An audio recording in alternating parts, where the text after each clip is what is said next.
전화해서 해와는 경혜에게 전화를 걸었다. 나야, 병원에 들렸다 걸었어. 응, 병원에 갔다 왔니? 산모랑 다 건강하니? 엉뚱한 대답이었다. 해와는 잠시 만설이다가 다시 물었다. 나 해완인데 영선이 병실에 들렀어. 그래, 다 건강하다니 됐다. 오늘 신우님이 오시는 바람에 못 갔어. 축하한다고 전해줘.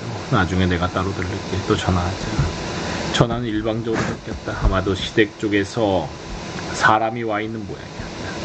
흔히 말하는 열쇠 세 개도 없이 경혜는 그 자신의 미모 아나운서라는 직업을 가지고 지금의 의사 남편을 만났다. 그것은 대단한 행운일 수도 있었겠지만 경혜에게는 영원히 풀리지 않는 상처일 수도 있었다. 실제로 결혼식장에서조차 신랑 쪽 하객들은 경혜 쪽 하객들에게 격렬한 시선을 감추려고 하지. 결혼식이 끝난 후 경혜 쪽 하객들은 근처 갈비탕집으로, 그리고 신랑 쪽 하객들은 대절된 버스를 타고 호텔 뷔페로 갔던 것이다. 그런 경우에는 자신이 이제껏 맺어왔던 친구들이나 친지들의 관계에 대해 예민해 있었다. 어쨌든 그들은 은폐의 대상이었던 것이다. 그 속엔 물론 해완의 이혼도 끼어 있었으니 영선의 이번 일은 더 말할 나위도 없었으리라. 하지만 아무리 급하게 둘러댄다 하더라도 축하한다고 전해달라는 말을 할 것까지는 없었다.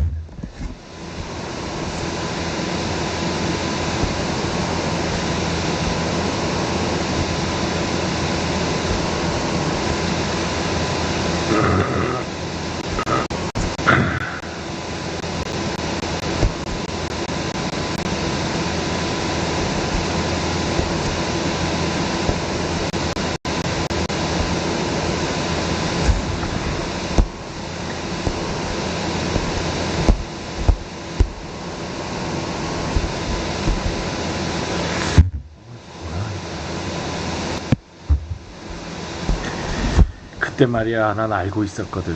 그 사람이 좋아하는 건 너라는 걸. 그리고 난 사실 바다엔 같이 안 갔어. 근데 네가 그냥 얼굴이 마분지처럼 굳어서 그래 생각난다.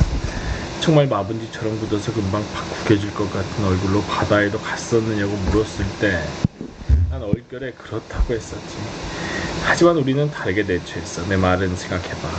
다른 사람들 보기에 남의 말하기 좋아하는 사람들 생각에 엄연히 버림받은 건 너였고 그를 쟁취한 건 나였어. 결과적으로는 모두 우습게 되어버렸지만. 쨍그랑하는 맑은 소리를 울리며 엘리베이터가 도착했고 문이 열렸다. 경혜가 말을 마치고 갑자기 큰 소리로 웃기 시작했다. 엘리베이터에 올라타면서 해완도 경혜처럼 웃었다. 그들은 잠시 마주선 채 까닭없이 웃고 있으면서 서로 왜 웃고 있는지에 대해 잘 알고 있었다. 하지만 문이 닫히자 그 닫히는 문 위로 경혜의 얼굴 대신 선우의 얼굴이 떠올랐다. 아직 웃음기가 다 사라지지 않은 해완의 입가가 보기 흉하게 일그러졌다.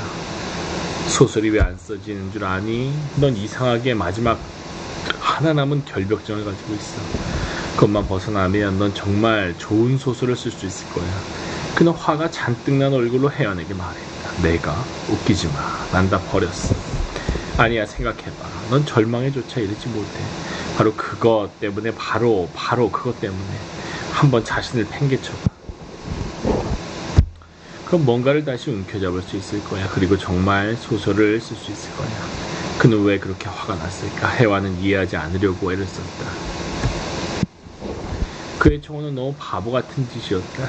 총각인 그가 아이를 낳아본 일이 있는 해완에게, 더구나 농사짓는 집안의 장남인 그가 소설을 쓴답시고 혼자서 낑낑대며 살고 있는 해완에게, 그리고 해완 남편의 친구였으면서 해완의 친구이기도 했던 그건 어리석은 짓이었다. 비겁하게 굴지 마.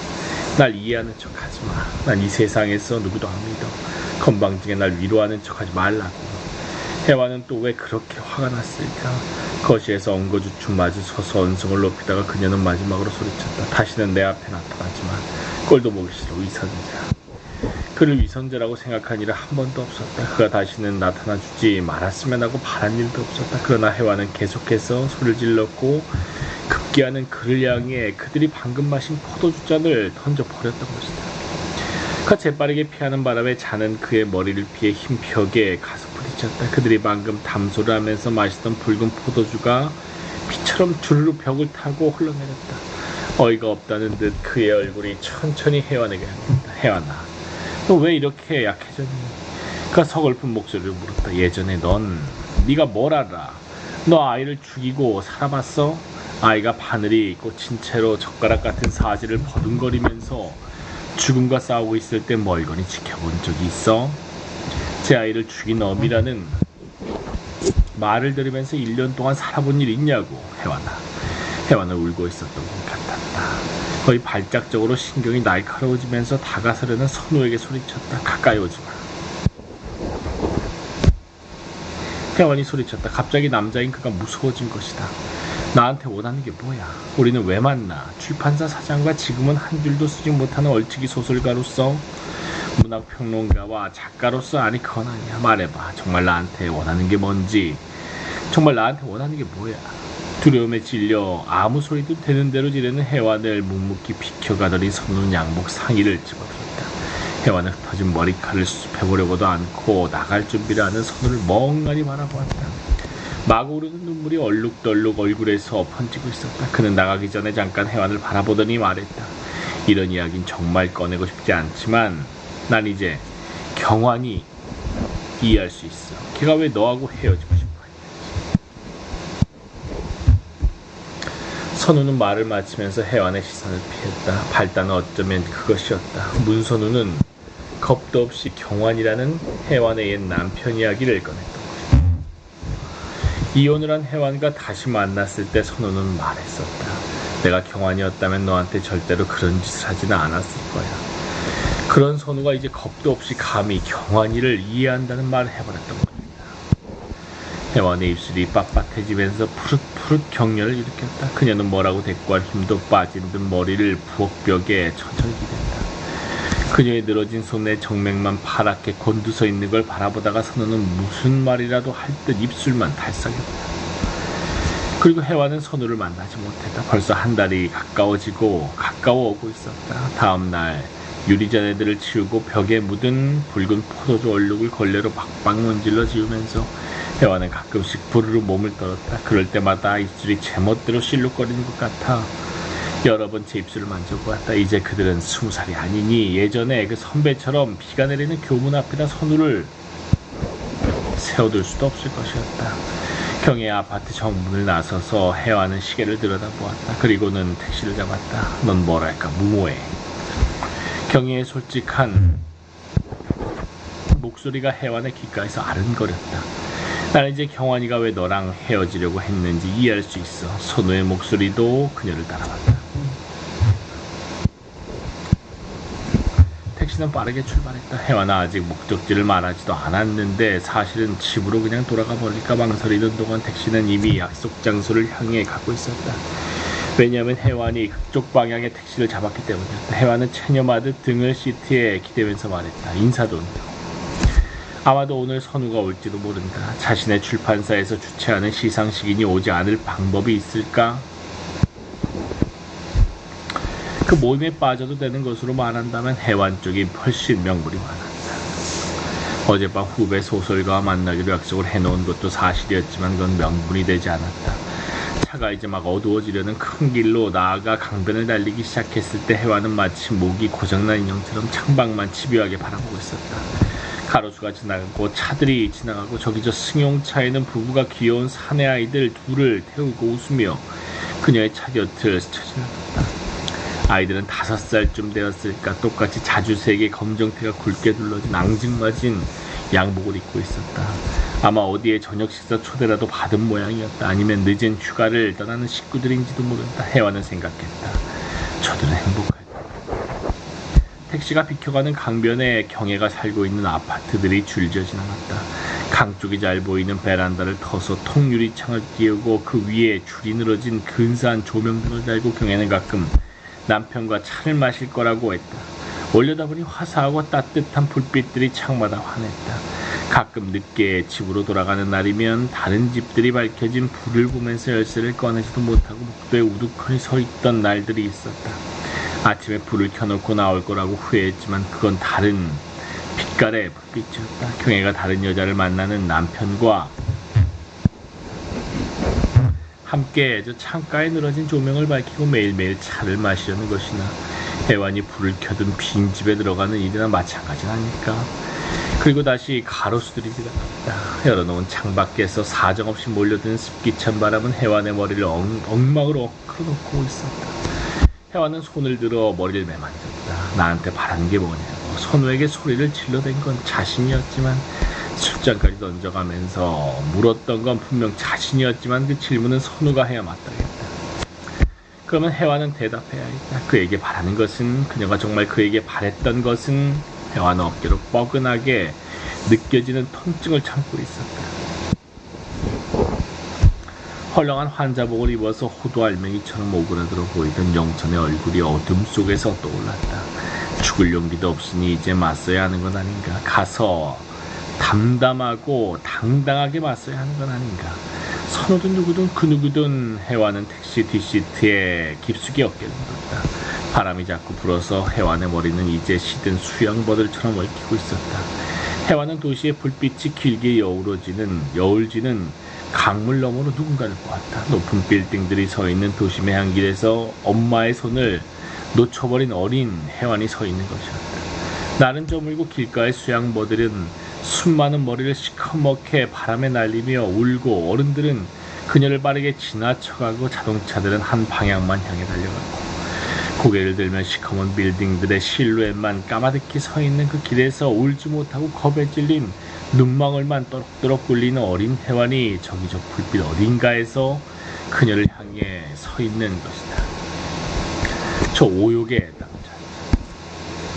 택시에서 내리면서 혜완은 문득 선우가 아파트 앞에서 자신을 기다리고 있을지도 모른다는 생각을 했다. 그렇게 생각하면서 혜완은 자신의 아파트 현관 쪽을 보지 않으려고 했었다. 그 기다가 무너질지도 모른다는 두려움보다는 확인되기까지 그 설렘을 조금 아껴두고 싶은 생각에서였다. 그래서 마음은 언제나 무거웠으면서 혜완은 자신도 모르게 픽 하고 웃어버렸다.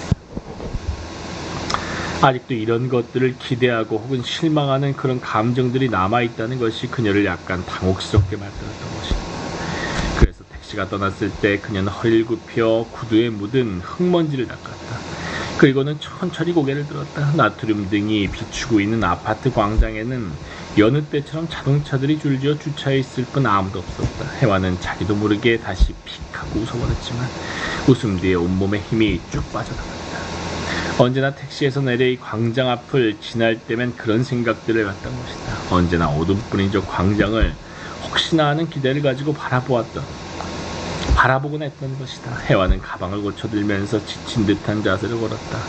모임은 12시가 넘어서 끝이 났었다. 선우는 혜완의 예상대로 그 모임이 얼굴을 나타냈다. 시상식 때문이었는지 오랜만에 감색 양복을 입고 있었다.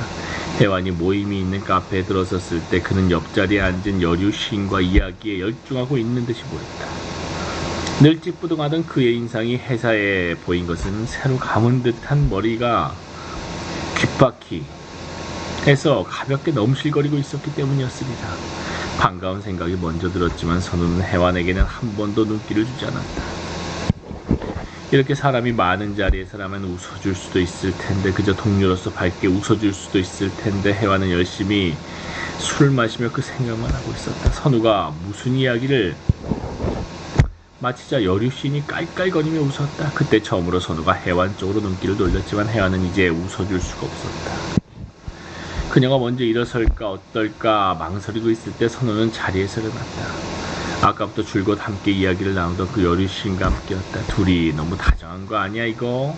처녀 총각끼리인데 봐주자고. 응? 사람들의 왁자한 농담이 들렸다. 그들이 먼저 일어섰으니 따라 일어서기도 어색했고, 그래서 혜완은 그저 그 자리에 앉아 있었다. 처녀 총각이라는 말이 혜완의 목에 걸려 넘어가지 않았다. 시골 처녀처럼 머리를 길게 묶인 여류 시인의 27이라는 나이가 새삼스레 혜완의 머릿속으로 떠올랐다. 아마 그녀도 선우의 출판사에서 시집을 낸 일이 있었다. 기억이 맞다면 언젠가 선우에게 자주 전화를 했다는 말을 선우의 입을 통해서 들은 일도 있었다. 먼저 달려든 것은 배신감이었다. 그가 여류시인과 함께 있어서는 아니었다. 마주치자고, 선우든 그 누구든 마주쳐버리자고 얘까지 달려왔던 것이 애써 용기를 냈던 자신이 선우가 먼저 자신을 피해버리면서 갑자기 우스워져 버렸기 때문이었다. 아파트 현관을 들어서면서 혜완은 열쇠를 찾으려고 가방을 기울였다. 가방 속은 혜완의 머릿속만큼이나 어지러웠다. 혜완은 어둠 속에서 손가락 끝에 감촉에 의지하면서 책과 립스틱과 담뱃갑 사이를 더듬었다. 저 바닥 깊숙한 곳에서 열쇠가 잡혔다. 자석 열쇠는 여전히 말을 듣지 않았다. 해와는 잘 맞지 않는 열쇠를 이리저리 돌리면서 내일은 꼭 열쇠를 바꿔야겠다고 생각했다. 물론 그건 이 현관문을 열 때마다 했던 생각이었고 여지껏 이상스러운 무관심과 게으름에 의해서 한 번도 실행에 옮겨지지 않았지만 말이다. 불을 켜자 정적에 휩싸인 거실이 한눈에 들어왔다. 해와는 가방을 팽개쳐두고 무너지듯 소파에 앉았다. 거실과 트여있는 부엌 한 구석에 설거지가 쌓여있었다. 라면 가닥이 말라붙은 냄비, 그젠가 끓여만 놓고 입도 되지 않은 된장찌개가 상해버린 돌냄비, 술잔들, 물컵들, 커피잔들, 그리고 짝이 맞지 않는 젓가락들도 있었다. 해와는 여느 때처럼 가방을 놓아놓고 불도 켜지 않은 채 소파에 앉았다. 수천 번이나 이렇게 텅 빈 집에 들어오면서도 언제나 텅 빈 집에 들어온다는 것이 낯설었다. 이런 시간이면 문득문득 하지 않아도 좋을 생각들이 밀려오곤 했었다. 그래서 해와는 다시 선우 생각을 했다. 굳이 이 시간에 하지 않아도 좋을 생각이었는데 말이다. 해완이 처음 선우와 만났던 것은 경환을 통해서였다. 같은 과였던 경환의 고등학교 동창인 선우를 만났던 것이다. 일이 이렇게 얽혀버리라고는 조금도 생각하지 않았다. 그들은 어디든 함께 갔었다. 커피를 마시고 시집들을 함께 외우고 연극을 보러 가고 때로는 경환과 선우와 학생운동 이론에 대해 열띤 토론을 벌이기도 했었다. 어느 날 해완이 공부하고 있는 도서관에서 시위가 벌어졌다. 밧줄을 타고 창밖에 대롱대롱 매달려 있던 선배가 끌려가고 한참 후 해완은 도서관 계단에서 선우와 마주쳤다. 선우는 대뜸 들고 있던 가방을 해완에게 내밀었다. 좀 맡아주겠니?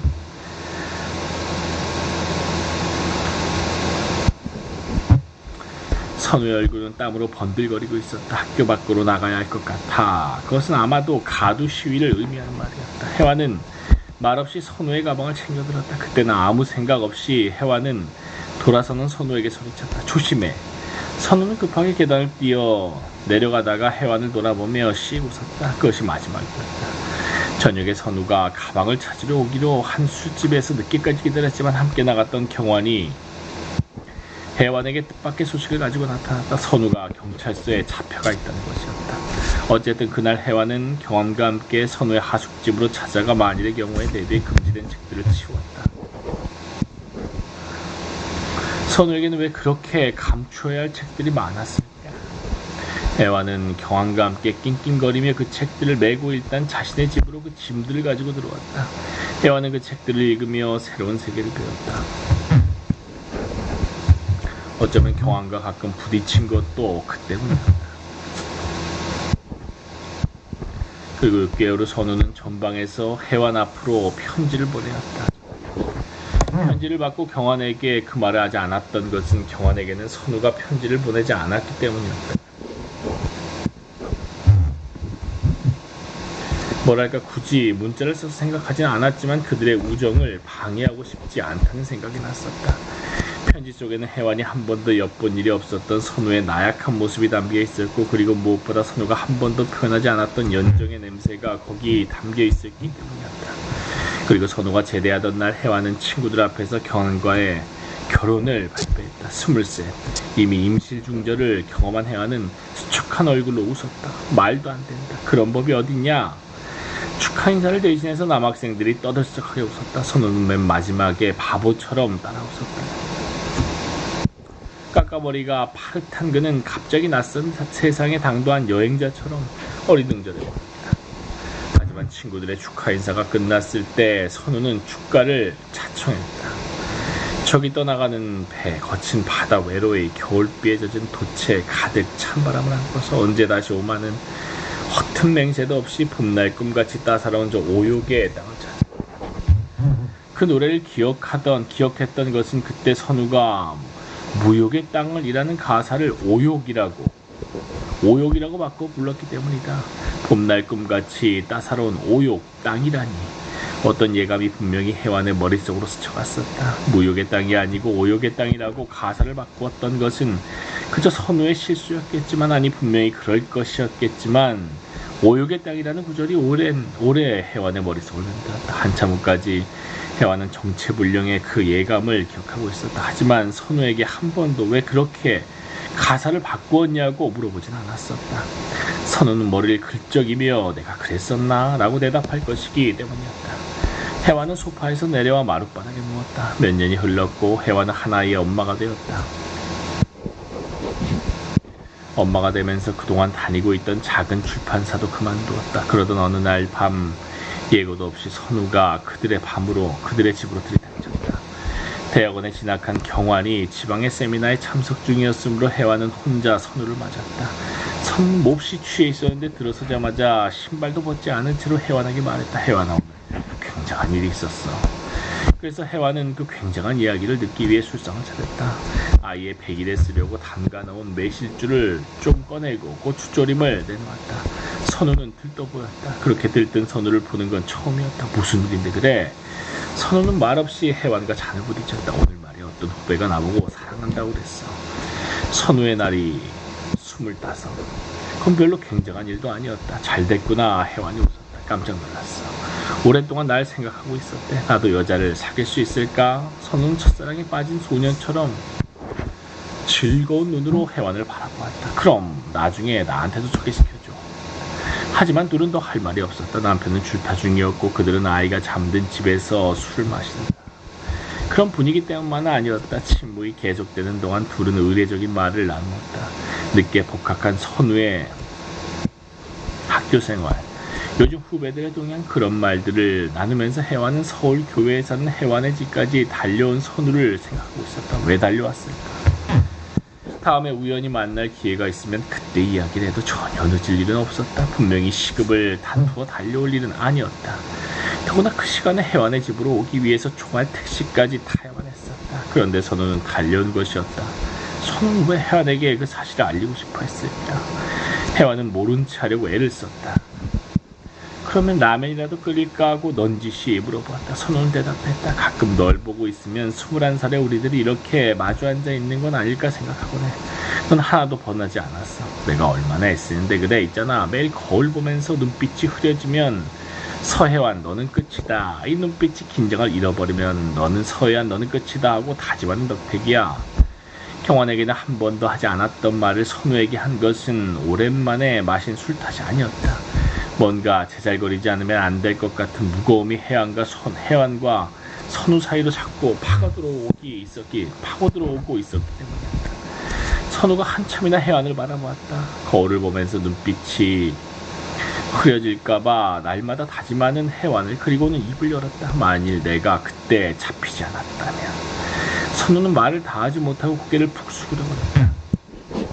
혜완은 순간적으로 놓으려던 술잔을 움켜잡았다. 술잔을 쥐지 않았다면 어찌할 바를 모를 것 같아서였다. 선우가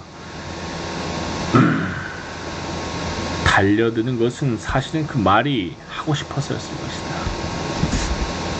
후배에게 사랑 고백을 들은 날 선우는 생각을 했으리다. 만일 그가 그날 잡혀서 강제로 징집되지 않았더라면. 하지만 그것은 아무도 모른다. 어쩌면 정말 혜완은 선우와 사랑을 했을지도 모른다. 경환이 선우처럼 이렇게 친구가 되었을지도 모른다. 그리고 22살의 나이에 엄마에게 거짓말해서 타낸 돈을 들고 산부인과를 찾아가지는 않았을지도 모른다. 인상이 아주 음흉해 보이던 그 산부인과 의사 앞에서 난생 처음으로 다리를 벌리지 않았을지도 모른다. 천장에 붙은 너덜너덜한 흰가루가 금방이라도 얼굴로 쏟아져 내릴 것 같은 그 산부인과에 누워 링거를 맞고 있다가 혼자서 집에 갈 수 있다고 부축하는 간호사에게 신경질적으로 소리치지 않았을지도 모른다. 선우의 말 한마디가 혜완이 이미 잊고 있었던 기억 속으로 그녀를 불러들였다. 우중충한 산부인과 간판, 미친듯이 장렬하는 영등포 거리의 햇살. 혜완은 먹지도 마시지도 않고 하루 종일 울기만 했다. 아이 생각이 났었던 것이다. 아이가 찢기워진 채로 쓰레기통에 버려졌을 것이라는 생각을 그때 처음 했었던 것이다. 순전히 부모의 간편함을 위해서 라면 봉지처럼 찢기워진 채로 비명 한번 지르지 못하고 버려진 아이. 경환에게는 그런 말을 할 수가 없었다. 그들은 겨우 실수를 하듯 단 한 번의 잠자리를 했을 뿐이었다. 거짓말처럼 그것이 아이가 되었다고 말할 수가 없었다. 시간이 많이 흐른 후 혜화는 경환에게 그때 일을 털어놓았다. 거짓말이겠지. 혜화는 그때 처음 배운 담배만 피워대고 있었다. 자신도 혹시나 거짓말이 아닐까 하고 여러 번 생각하고 있던 터였다. 그러므로 경환이 마치 몸을 뒤로 젖히는 것 같은 제스처로 거짓말이라는 단어를 내뱉었을 때도 그리 놀라지도 않았다. 경환이 아랫입술을 잘근 씹으며 눈을 내리깔고 있다가 다시 말했다. 미안해. 하지만 너 참 독한 데가 있구나. 3개월 후 그들은 결혼을 했다. 분명 의무는 아니었고 분명 그들은 서로를 사랑하고 있다고 생각하고 있었지만 그들은 23이었고 날마다 의무처럼 사랑한다는 말을 해대면서 허둥대고 있었다. 선우가 제대로 하던 그 무렵에 말이다. 혜화는 마룻바닥에 아무렇게나 누운 채로 몸을 뒤척였다. 인생에는 결코 연습 과정이 없다는 걸 그때는 왜 깨닫지 못했을까. 결코 행복하지 않으면서 혜화는 그때 찾아온 선우를 위로하고 싶었던 것이었다. 혜완의 언저리에서 맴도는 선우의 마음을 떠나보내기 위해서라면 행복의 가면이라도 쓸 수 있을 것 같은 심정이었다. 하나의 엄마가 되었지만 아직도 혜완은 어린아이였다. 그날 선우를 지어준 것이 훗날 이혼의 또 하나의 사유가 되리라고는 꿈에도 생각하지 않았습니다.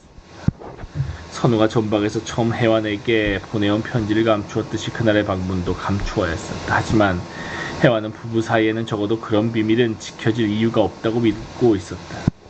굳게 믿었던 것이다. 벨소리가 났다. 현관 쪽에서였다. 혜완은 꿈에서 깨어난 것처럼 푸르르 몸을 떨었다. 생각에 열중하느라 발걸음 소리도 듣지 못한 것이었다. 벨은 다시 한번 거칠게 울렸다. 혜완은 시계를 올려다보았다. 1시 반이었다. 그녀는 천천히 몸을 일으켰다. 밖에는 이 시간에 벨을 누를 사람이 없다는 걸 알고 있었지만 그녀는 물었다. 누구세요? 문 저쪽에서는 아무 소리도 들리지 않았다. 혜완도 입을 다물었다. 벽에 한 손을 짚고 서 있으면서 문 바깥에 기척에 귀를 기울이려고 했지만 들리는 것은 자신의 심장이 뛰는 소리뿐이었다. 나야, 문선우. 예상하고 있던 대답을 들었으면서 혜완은 잠시 망설이다가 천천히 문을 열었다. 하지만 문을 반쯤 열었을 때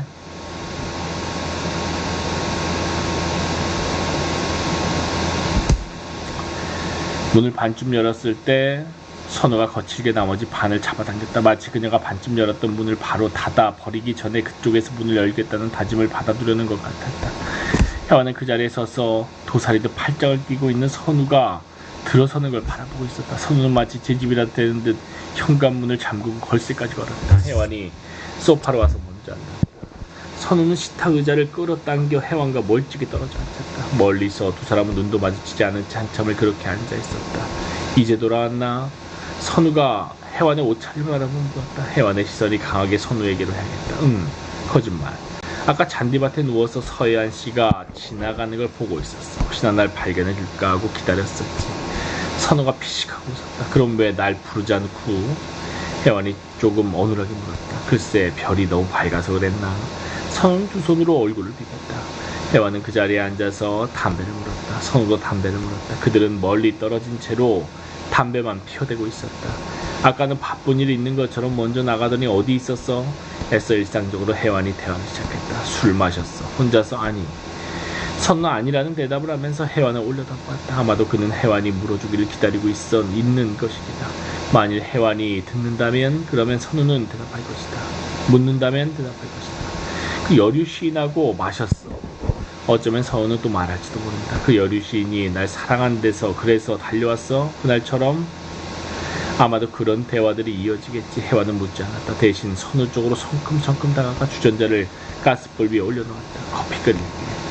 불을 다 켰을 때 선우가 혜완의 손목을 낚아챘다. 혜완은 엉거주춤한 자세로 선우 앞에 섰다. 왜 안 하던 짓 하니? 혜완이 잡힌 손목을 바라보며 중얼거리듯 말했다.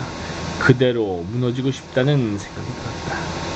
그대로 무너져서 아주 작은 채로 웅크리고 싶다는 욕망이었다. 그리고 작아지는 머릿속에서 아무 이유도 없이 실컷 울고 싶은 기분이 들었다. 선우가 천천히 무릎 위로 혜완을 끌어들였다. 둘의 얼굴이 스치듯 가깝게 닿았다. 혜완이 얼굴을 뒤로 젖혔다. 네 얼굴이 보고 싶었어. 왜 그렇게 생각이 나지 않지? 네 얼굴이 생각이 나질 않았어. 선우는 손바닥으로 혜완의 얼굴을 쓸어내리고 계속 중얼거렸다. 혜화는 선우의 뜨거운 손길이 자신의 얼굴을 쓸어내리는 것을 그대로 두고 선우의 얼굴을 비켜 포도주 자국이 아직 남은 벽을 바라보고 있었다. 언젠가 엎질러져 버린 포도주 자국이 마치 해와나 하는 듯이 거기 묻어 있었던 것이다. 창밖에는 서늘한 바람이 불고 있었다. 침실은 환했다. 아침이었다. 이미 아이들도 학교로 가고 사람들은 출근을 하고 그래서 목도는 조용했다. 멀리 아파트 광장에서 트럭을 타고 늘 야채를 팔러 오는 부부가 지르는 소리만 들렸다. 혜화는 침대에서 일어나 옷을 대강 걸쳐 입었다. 혜완에게 목 뒤로 한 팔을 받쳐주고 자던 선우가 감고 있던 눈을 부스스 뜨는 것이 보였다. 혜완은 선우의 시선을 모른 척하고 욕실로 가서 문을 잠갔다. 둥그런 손잡이를 잡아당기자마자 걸쇠를 누르는 소리가 유난히 크게 들려왔다. 혜완은 샤워 꼭지를 틀고 그것을 걸 때 걸쳐놓아 물이 흘러나오게 한 다음 그 물줄기에 비켜서서 옷을 벗었다. 옷을 벗기 전에 물을 튼 것은 갑자기 겁이 났기 때문이었다. 욕정이었을까 아니면 그저 몸뚱이가 외로웠기 때문이었을까. 그것도 아니면 사람의 체온이 그리웠고 선우가 거기서 그녀를 끌어당겼기 때문이었을까. 그걸 확인하기가 두려웠던 것이다. 나 너하고 결혼하고 싶어. 지난 어느 봄날이 떠올랐다. 일찍 내어놓은 선풍기가 돌아가는 밥집에서 점심을 시켜놓고 불쑥 말했다. 선우와 간단한 점심 식사를 하려고 출판사에 들렀던 혜화는 엽차를 마시다 말고 눈을 둥그렇게 뜨고 선우를 바라보았다. 선우는 면접시험을 치른 학생 같은 표정을 하고 있었다. 나 서혜안이 너하고 결혼하고 싶어. 혜안이 물을 억지로 삼키고 나서 약간은 과장된 소리로 웃음을 터뜨렸다. 한 무리의 직장인들이 어지럽히고 나간 식탁을 치우느라 사원 아이가 치우는 그릇 소리가 와르르 하고 들려왔다. 시골에 계시는 부모님이 경사났다고 춤을 추시겠구나. 선우의 표정이 묘하게 일그러졌다. 장난이 아니야. 나도 물론 장난이 아니야. 장난이 아니라고 힘주어 말했을 때 그녀의 머리로는 빠르게 이미 맺어버린 그들의 이상한 인연이 스치고 지나갔다. 뭔가 거미줄 같은 것이 혜완의 머릿속에 확 쳐지는 느낌이었다. 뜨거운 기운이 목구멍을 타고 넘어오는 것 같아서 혜완은 밥을 제대로 넘기기가 힘들었다. 이혼을 하고 1년 반이 지났을 때였다. 선우와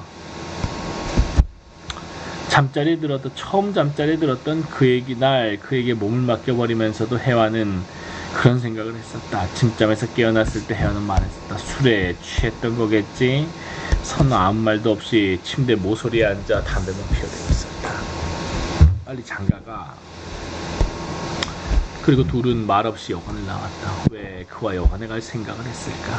전 남편의 결혼 소식 때문이었을까? 선우는 그렇게 믿는 것 같았다. 실제로 소식을 전해준 것은 선우였으니까.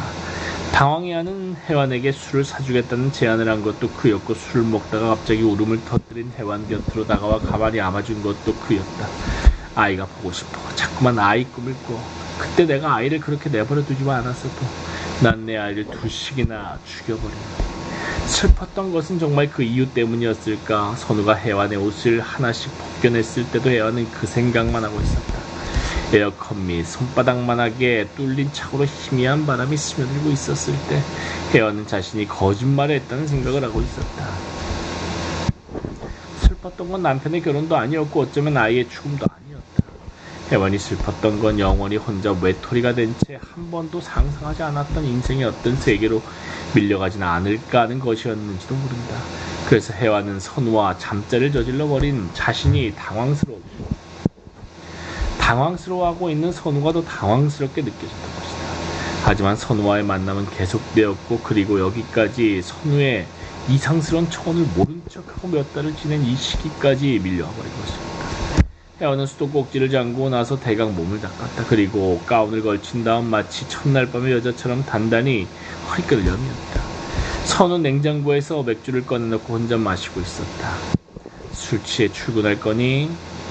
혜완은 그 옆에 태연스레 앉아 TV 리모컨을 눌렀다. 선우는 대답 대신 시위라도 하듯이 맥주를 한 모금 더 들이켰다. 한 명의 남자가 야망 때문에 버린 자신의 옛 애인 앞에서 화를 내고 있었다.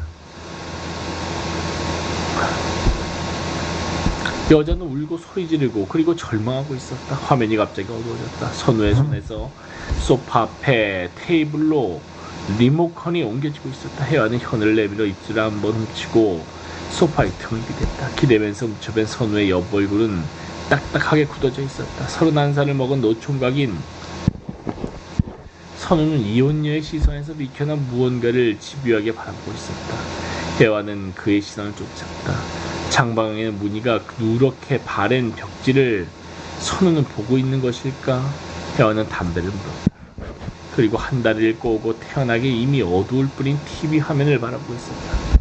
불빛에 두 남녀가 앉아 있었다. 이제 TV 화면이 꺼졌으니 그들은 그 어두운 화면 속으로 빨려 들어갈 수밖에 없었던 것이다. 선을 봤어. 선우가 말했다. 혜화는 담배를 깊게 빨아들였다. 중학교 선생이야. 혜화는 테이블 위에 놓인 더러운 잿더리를 끌어당겨 쟤를 톡톡하고 정확하게 털어냈다. 선우는 뭐라고 말 좀 해봐 하는 표정으로 혜완 쪽으로 조금씩 돌아앉았다.